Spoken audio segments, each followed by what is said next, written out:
why you think XRP will 2K by the end of the year if things are in line for that to happen this year. That's the price that's going to be required to be in order to be able to move the amount of value for the markets and networks that I believe will need to be settled by the end of the year. You got Swift, which is 5 trillion a day. You got the FX market, which is around 6-7 trillion a day.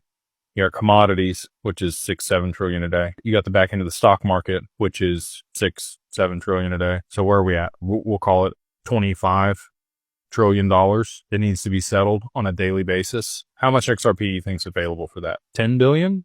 10 billion XRP? So if you want to do the math, that would be a $2,500 XRP if it was used one time a day. And there's 10 billion available. Okay. Maybe there's more than that available. Maybe it's used more than that once per day. And in that case, maybe the price is lower than 2K. But you've also got spot ETFs. You've now got businesses buying up XRP as part of their treasury. You've got exchanges that'll likely be using XRP in its DEX for liquidity after Tether goes. You've got other people that are going to utilize XRP for a treasury asset on their balance sheet that are going to want to buy it. Sovereign wealth funds are going to want to buy it. You're going to need XRP to be able to pay fees to tokenize real estate like they are in the Middle East. On the XRP, you're going to have liquidity pools by the end of the year that lock up XRP. You're going to have AMMs by the end of the year that are locking up XRP.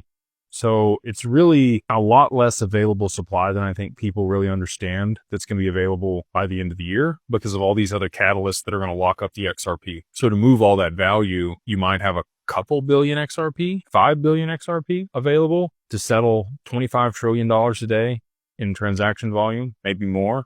Maybe there's other markets that I haven't even considered that'll be settling across the XRP by the end of the year. I think 2K is very reasonable with all of the different factors that are going to lock up XRP and limit the supply and the availability for the amount of demand that's going to exist for it.